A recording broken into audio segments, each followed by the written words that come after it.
السلام عليكم.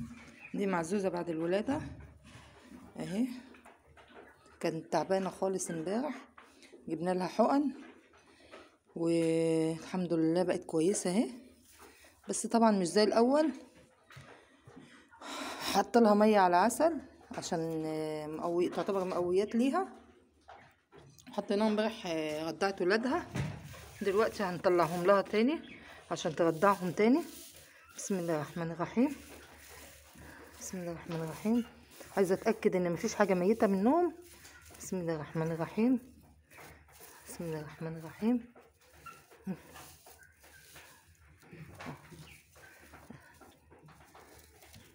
3 4 5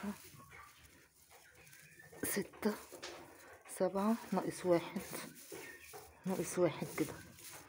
اعدهم تاني. بسم الله الرحمن الرحيم. ادي 1 ادي 2 ادي 3 ادي 4 5 6 7. فعلا ناقص 1، مش عارفه هو فين. بسم الله الرحمن الرحيم، مش لاقياه.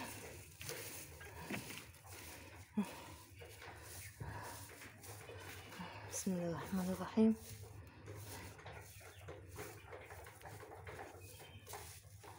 ممكن يكون مات وابني بقى يكون رماه، انا مش عارفه بصراحه، بس هو مفيش حاجه هنا خالص. هدخلها اتغدى. بسم الله الرحمن الرحيم.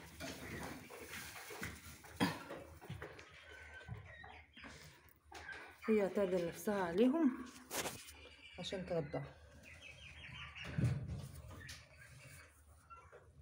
في الاثناء دي انا هدور برضو، ممكن يكون هو طالع بره، بس مفيش حاجه اصلا.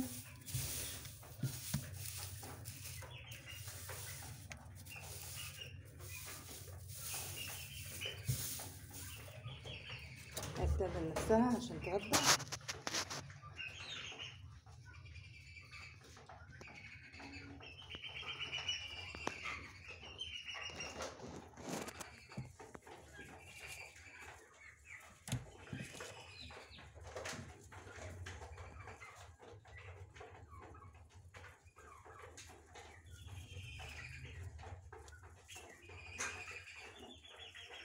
بدأوا يرضعوا معاه.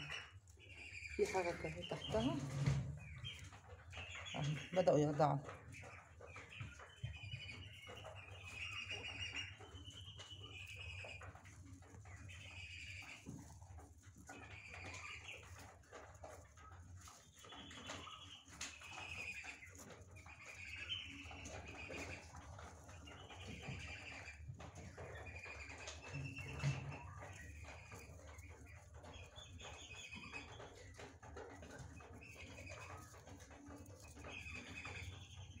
هي كل شوية بتعدل نفسها أكتر.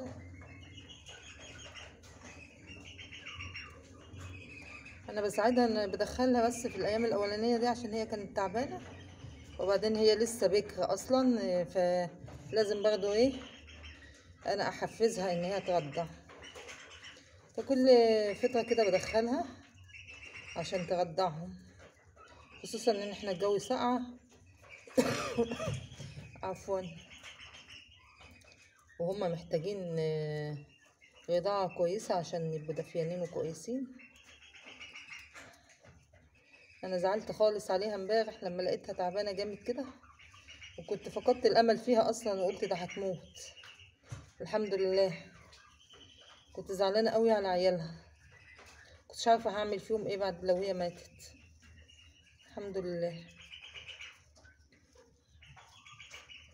كانوا صعبانين عليا، يعني حاجات صغيره ومامتهم تموت كده، والواحد يعني بيزعل على الحاجه اللي زي كده. طبعا هي لما هتخلص رضاعة هي هتطلع لوحدها، مش محتاجه ان انا اطلعها.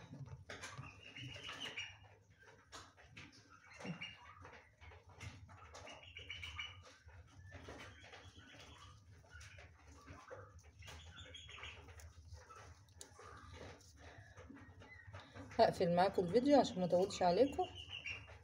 عشان برضو ايه الوقت بتاعكم